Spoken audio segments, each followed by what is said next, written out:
આપણા જીવનના પ્રશ્નો, સમાજને સથવારે રહેવું છે, આગળ વધવું છે, ત્યારે ઇમ્યુનિટી પાવર, આત્મબળ, વિલ પાવર વધારવો પડશે. ગીતા એવું કહે છે, જીવનમાં આગળ વધવું છે, સફળ થવું છે. વચનામૃત એવું કહે છે, જીવનમાં સુખી થવું છે, તો એ આત્મબળ મેળવવું પડશે. કે માન કે અપમાન, સફળતા કે નિષ્ફળતા, સુખ કે દુઃખ, એની વચ્ચે આપણા મનની મેન્ટલ સ્ટેબિલિટી જળવાઈ રહે.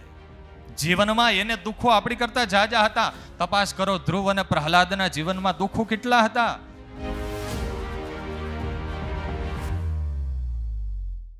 સમાજને સથવારે, સમાજની વચ્ચે લાભ બહુ છે, ઘડતર બહુ છે, મજા બહુ છે, પણ જોઈએ આર્ટ ઓફ લિવિંગ, જીવવાની કળા જોઈએ. વ્યક્તિગત જીવનમાં જેણે સુખનું સ્વર્ગ ઉતારવું છે, સહના ભવતુ. પારિવારિક જીવનમાં જેણે મોજથી જીવવું છે, સહનૌ ભુનક્તુ. બિઝનેસ ક્ષેત્રમાં જેણે પ્રગતિ અને સિદ્ધિના શિખરો સર કરવા છે, સહવીર્યં કરવા વહે તેજસ્વીના વધીતમસ્તુ. અને જીવનમાં ડગલે અને પગલે જેને મોજ મેળવવી છે, એમના માટે મા વિદ્વિષા વહે. પેલું વાક્ય છે સહના ભવતુ. જંગલમાં ગયા વિના આજ સમાજને સથવારે, વ્યક્તિગત જીવનને જો મસ્ત મજાનું બનાવવું હોય તો ઋષિ કહે છે સહના ભવતુ. લગભગ આપણે સામાન્ય અર્થ જાણીએ છીએ. આનો અર્થ પ્રાર્થનાનો મંત્ર છે કે હે ભગવાન, અમારા બધાનું રક્ષણ કરો.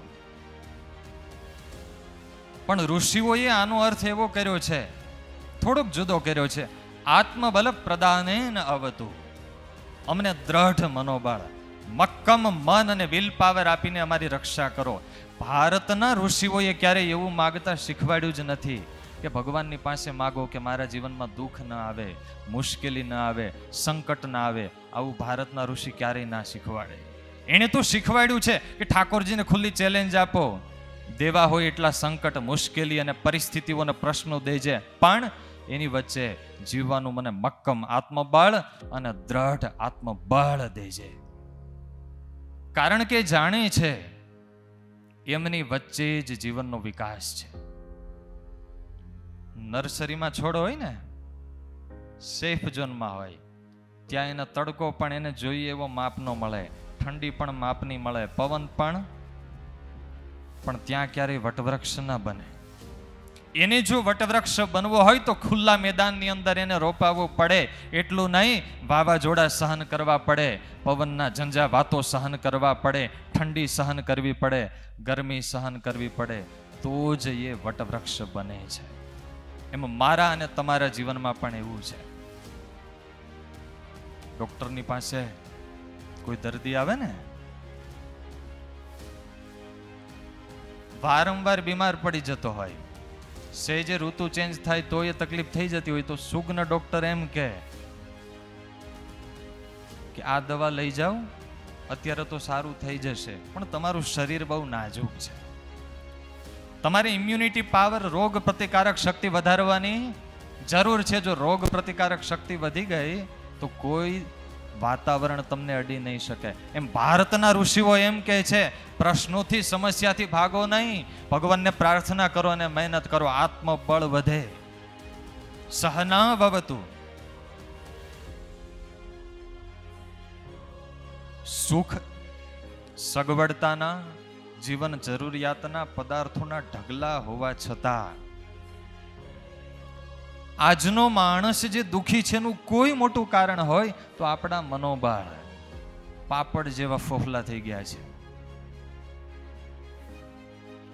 WHO વર્લ્ડ હેલ્થ ઓર્ગેનાઇઝેશન સંસ્થા રેકોર્ડ નોંધે છે, ભારતમાં દર વર્ષે, કાન ખોલીને સાંભળજો, ભારતમાં દર વર્ષે 1,70,000 લોકો સુસાઇડ કરે છે.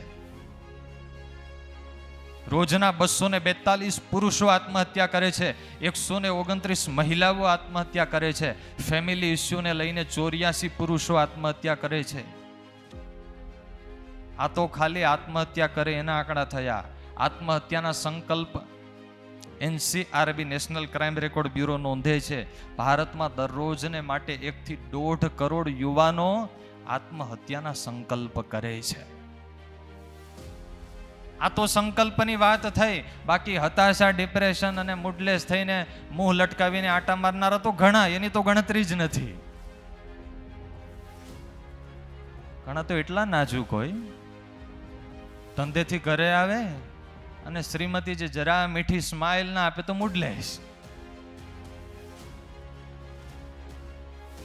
આપણું આત્મબળ કેટલું છે? અનુભવી છે એ હશે છે.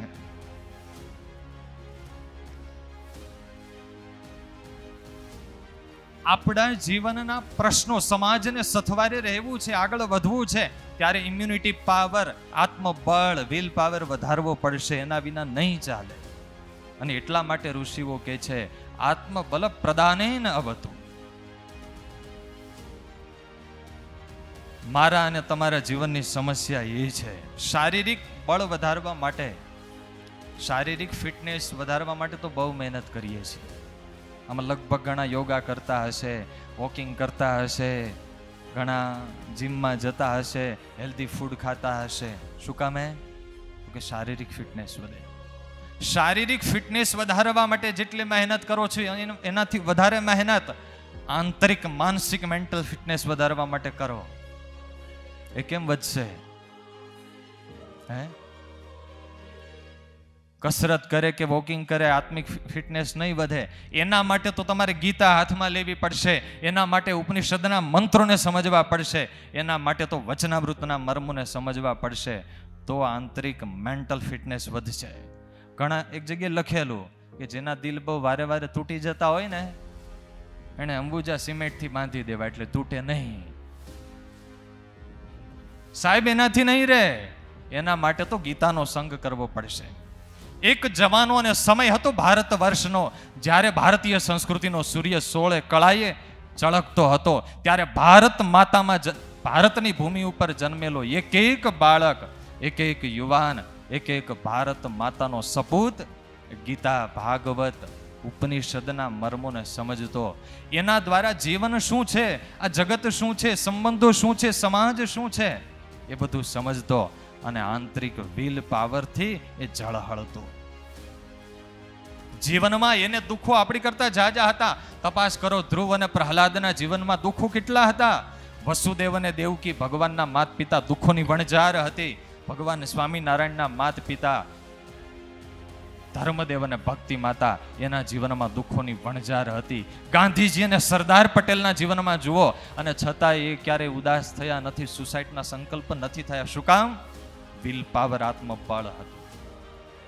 જેને યાદ કરીએ ને ખુમારી ચડી જાય. મહારાણા પ્રતાપ, એલઈડી ઉપર તમને એનો ફોટો દેખાશે, આમ એને જુઓ ને ત્યાં ચાનક ચડી જાય.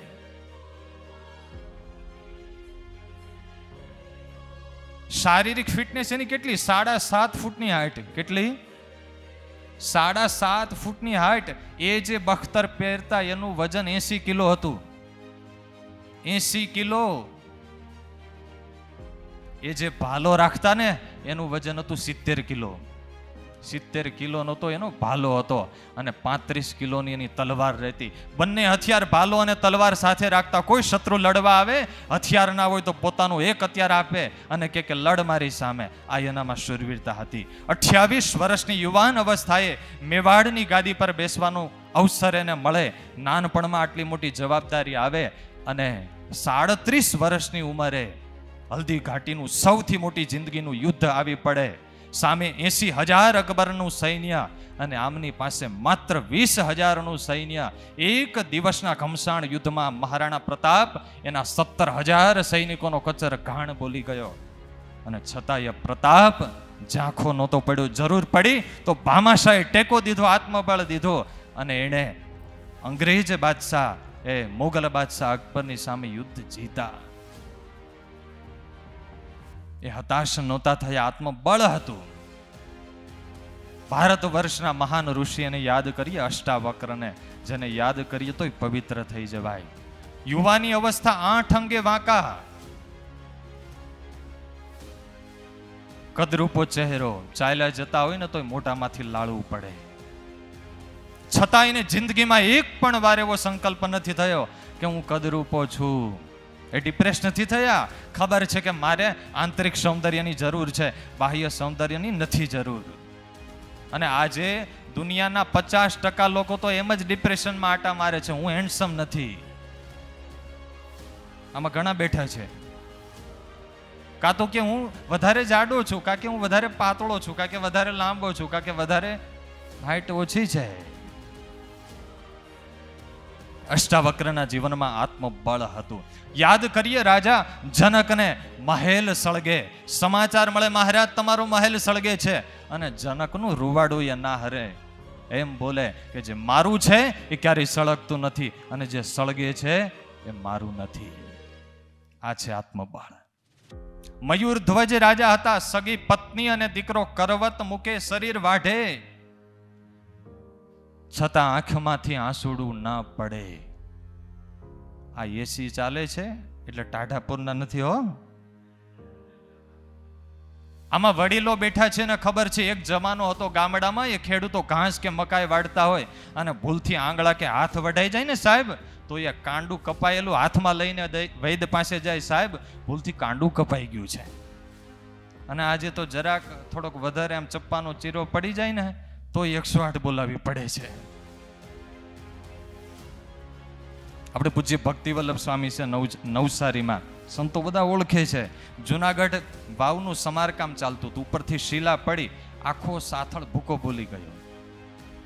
જામનગર લઈ ગયા હોસ્પિટલમાં, ઓપરેશન કરવાનું હતું. ડોક્ટરોને ના પાડી કે મને એનેસ્થેસિયા ના આપતા, મારે મારી આંખ સામે ઓપરેશન જોવું છે. અરે સ્વામીજી દુઃખ થશે, થવા દો.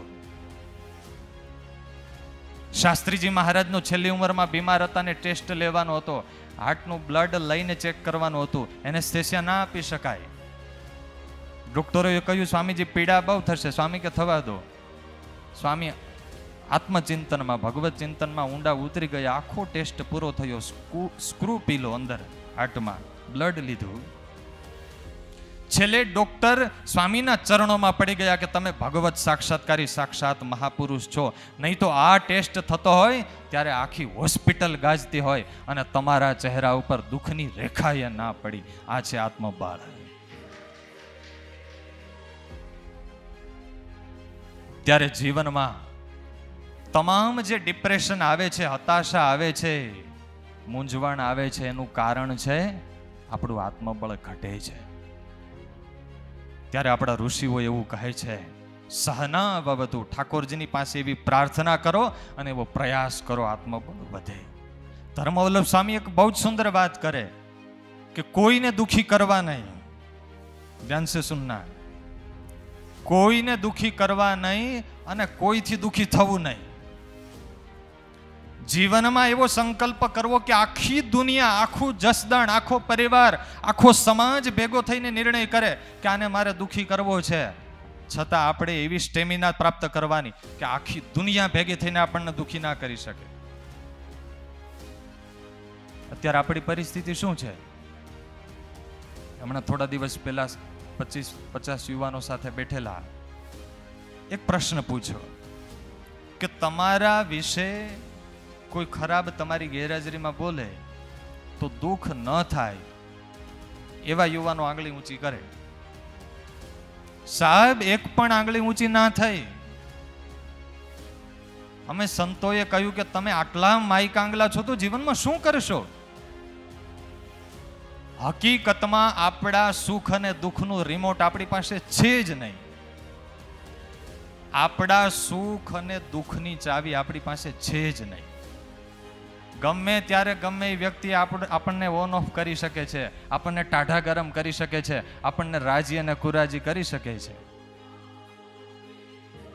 ગીતા એવું કહે છે જીવનમાં આગળ વધવું છે, સફળ થવું છે. વચનામૃત એવું કહે છે જીવનમાં સુખી થવું છે તો એ આત્મબળ મેળવવું પડશે. કે માન કે અપમાન, સફળતા કે નિષ્ફળતા, સુખ કે દુઃખ, એની વચ્ચે આપણા મનની મેન્ટલ સ્ટેબિલિટી જળવાઈ રહે. એ પાયો છે. એના ઉપર બિઝનેસ કેરિયર કંડારાશે, એના ઉપર ફેમિલી કેરિયર કંડારાશે, એના ઉપર સામાજિક લૌકિક તમામ પ્રગતિઓ થશે. પાયો તો જોશે ને. આપણી સ્ટેબિલિટી કેટલી છે? તપાસવી છે? હે? નથી તપાસ્યા જેવી હો. કોઈ એમ કે તમે તો શેર જેવા છો, તો ભાઈ રાજી રાજી થઈ જાય. અને કોઈ એમ કે તમે તો ગર્ધપસેન જેવા છો, અંતે તો એમ જ કીધું કે તમે પશુ જેવા છો. ઘરે જઈને મનગમતું ભોજન મળે, મનગમતું શાક આવે તો ખુશ, અને મનગમતું ના આવે તો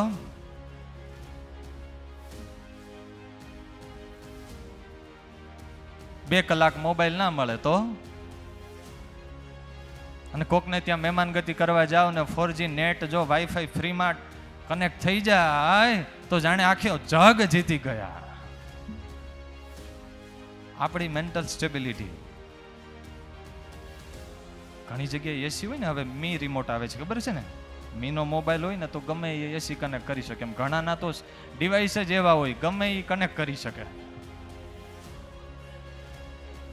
સહના ભવતુ. જીવનમાં જો સુખી થવું છે, દુઃખો પ્રશ્નો સમસ્યાઓ આવશે, ખુંદવા દિગ્દિગંતોને શૂળી પર સુવું. રાષ્ટ્રીય શાયર મેઘાણીની પંક્તિઓ. ખુંદવા દિગ્દિગંતોને શૂળી પર સુવું, આજ યૌવન ચાહે એહ વિધિ જીવું. જીવનમાં જો દિશાઓ ખુંદવી હશે તો શૂળી પર સુવાની પણ તૈયારી રાખવી પડશે. બસ આત્મબળ દ્રઢ હશે તો દુનિયાની કોઈ તાકાત દુખી નહીં કરી શકે. અને આત્મબળ જો નબળું હશે તો નાનામાં નાનો વ્યક્તિ, નાનામાં નાની વસ્તુ, નાનામાં નાની ઘટના આપણને દુખી કરશે. ત્યારે પહેલું મૂલ્ય છે જીવનમાં, વ્યક્તિગત જીવનમાં સુખ મેળવવા માટે આત્મબળ વધારવાનો પ્રયાસ અને પ્રાર્થના કરો. જય સ્વામિનારાયણ.